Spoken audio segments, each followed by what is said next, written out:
لیکن بت کو ہم اپنے پاس رکھیں گے 3 سال۔ حضور نے فرمایا نہیں نہیں بالکل بھی نہیں۔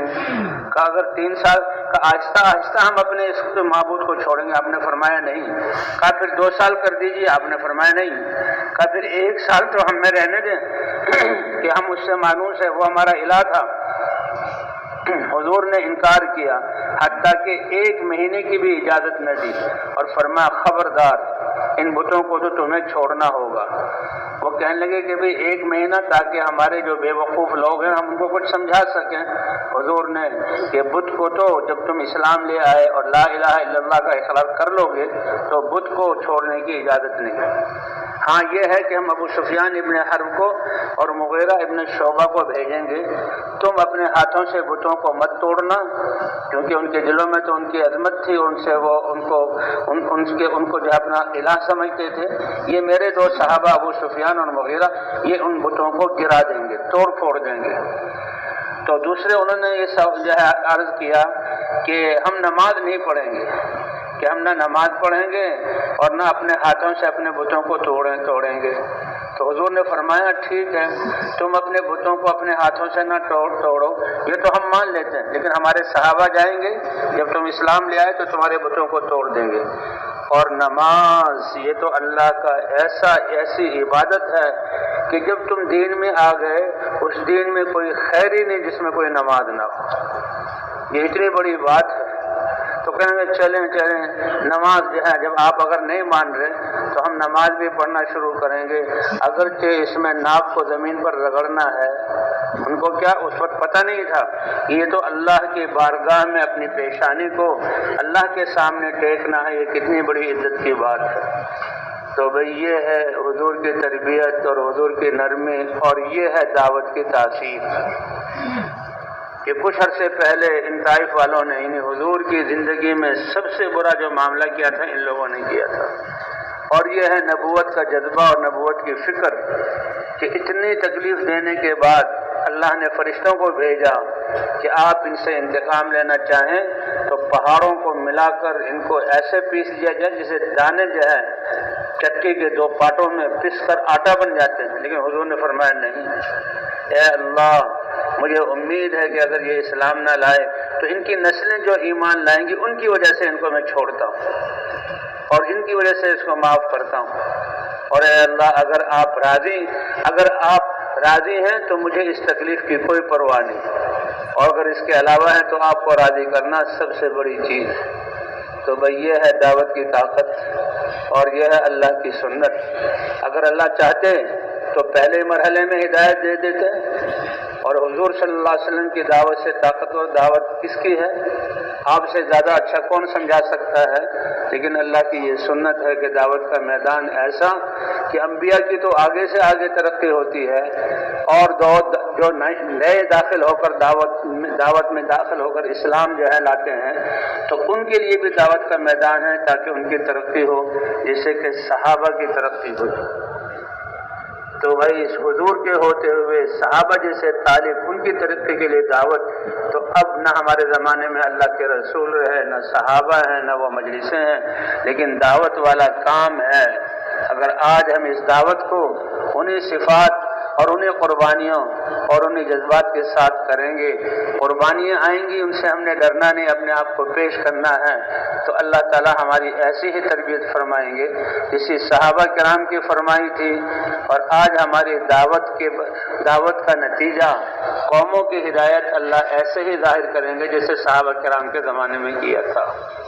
کتنے سعادت مند لوگ ہوں گے کہ ان کی تھوڑی سی قربانی اور تھوڑی سی محنت اور تھوڑی سی جو ہے اس دعوت والے کام کے اہتمام سے کروڑوں انسانوں کو ہدایت مل جائے۔ اور تو حضور نے حضرت علی سے فرمایا اے علی، ایک آدمی کو بھی تیری وجہ سے ہدایت مل جائے، جتنی چیزوں پر سورج کی روشنی پڑ رہی ہے، اگر صرف زمین نہیں، یہ زمین، یہ فضائیں، یہ آسمان کی نچلی سطح، یہ سارے ستارے اور یہ کہکشائیں کہ جہاں انسان زندگی کے آثار تلاش کرنے کے لیے آج وہاں جا رہا، یہ سب ایک کو مل جائیں، اس کی وہ قیمت نہیں ہے کہ جو ایک انسان کو تیری وجہ سے ہدایت مل جائے، اس کے بدلے میں اللہ اپنی رضا اور جنت عطا فرمائیں گے۔ اور پھر اس محنت سے ایک کو نہیں، اللہ کروڑ انسانوں کو ہدایت دیں گے۔ حضرت مولانا الیاس صاحب رحمۃ اللہ علیہ اکیلی ہستی تھے، بیمار تھے، کتنے کمزور تھے، کیسے درد تھا، اور بالکل ابتدائی درجے میں یہ محنت۔ مولانا الیاس صاحب رحمۃ اللہ علیہ تو عالم تھے، درد اور غم والے تھے، انہوں نے محنت کی، سب ان کو ثواب مل رہا ہے، لیکن وہ 12 آدمی جن کو پہلی دفعہ 3 دن کے لیے نکالا کہ کلمہ بھی ان کو نہیں آتا تھا، اور حضرت ہم کیا کریں گے؟ کل بچوں کو، لڑکوں کو کہو کہ بھئی اپنا وقت ضائع نہ کرو، زندگی کو ضائع ہونے سے بچاؤ، اور امام صاحب سے کلمہ سیکھ لو اور سورہ فاتحہ سیکھیں گے۔ وہ 12 آدمیوں کی 3 دن کی قربانی کرنا، نکلنا، آج یہ کروڑوں انسانوں کے اتنی قربانی کے ساتھ دعوت کے اعمال کرنا، سارا ثواب ان کو قبر میں مل رہا ہے۔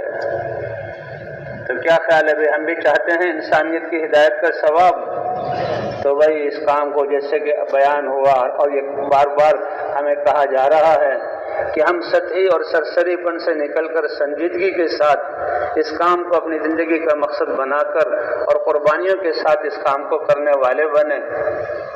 وہ تو کہتے ہیں ایک آدمی کی آنکھ سے آنسو نکلیں، اللہ کے سامنے روئے، اللہ کایا پلٹ دیں، اتنا بڑا مجمع اللہ کے سامنے مسلسل روئے، تو بھائی اب تو رونے والا، دن کو اپنے تھکانے والا، اب واپس جا کر یا اللہ کے راستے میں نکل کر اب ہم نے سنجیدگی کے ساتھ خوب اپنے آپ کو تھکانا ہے، راتوں کو اٹھ کر دعا کرنی ہے۔ اور بھائی یہ رات یہاں پر ہم میدان میں ہیں، اور یہ رات درمیان کے شب درمیان رب مہربان، تو بھائی اللہ سے اٹھ کر دعا، کس کا رونا اللہ کو پسند آ جائے، کوشش ہم سب کریں۔ اور پھر یعنی ہم جو ہے اجتماعی حال میں، اجتماعی صورت میں کسی کا رونا کام آ گیا تو اللہ سب کو قبول فرما لے گا۔ تو آئندہ بھائی روزانہ ہمارے دل میں تھکا دینے والی محنت ہو، اتنا بے بس ہو جانا کہ اللہ کو رحم آ جائے، صرف اللہ کے لیے کریں، دنیا کو دکھانے کے لیے نہیں، کہ اللہ سمجھ جائیں کہ میرے بندے، میرے بندوں کی ہدایت کے لیے، میرے نبی کے غم کے لیے اپنے آپ کو اتنا تھکا رہے ہیں، اور اللہ ہدایت کے فیصلے کر دیں۔ اور 2 راتوں کو اٹھنا دعاؤں میں اور رونا کہ ہمارا رونا قبول ہو جائے، اللہ امت کی کایا پلٹ دیں گے۔ 5 ارب انسانیت بے مقصد زندگی گزار رہی ہے اور جہنم کا ایندھن بن رہی ہے، اللہ ان کے لیے ہدایت کا دروازہ کھول دے۔ اور 2 ارب مسلمان ہوتے ہوئے بے دینی اور بے دینی کے شکار ہو کر حالات کے شکنجے میں پھنسے ہوئے ہیں اور دجالی فتنوں میں جکڑے ہوئے ہیں، اللہ ان سب کو توبہ کی توفیق دے کر اس دعوت والی محنت پر لگا دیں گے۔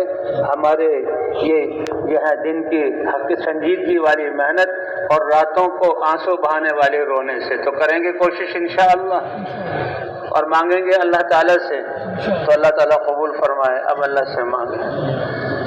اللہم لک الحمد حمدا دائما مع دوامک، ولک الحمد حمدا خالدا مع خلودک، یا حی یا قیوم برحمتک نستغیث، اصلح لنا شأننا كله ولا تکلنا الى انفسنا طرفة عین۔ اللهم حبب إلينا الإيمان وطهر قلوبنا من النفاق وأعمالنا من الرياء وألسنتنا من الكذب وأعيننا من الخيانة، فإنك تعلم خائنة الأعين وما تخفي الصدور۔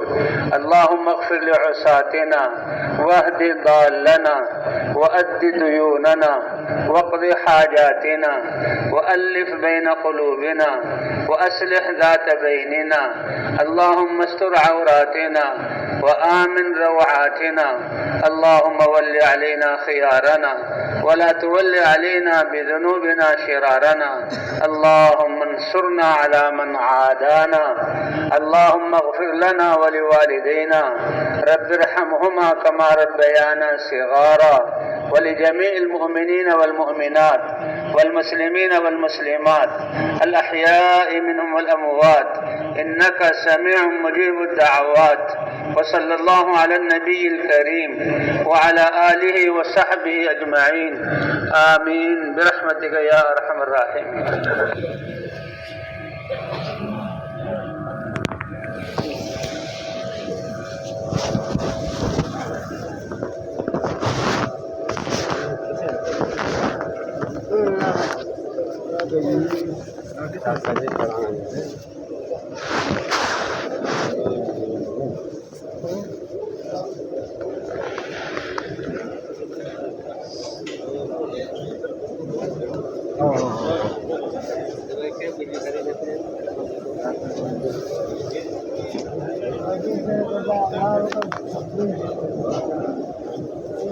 Bak.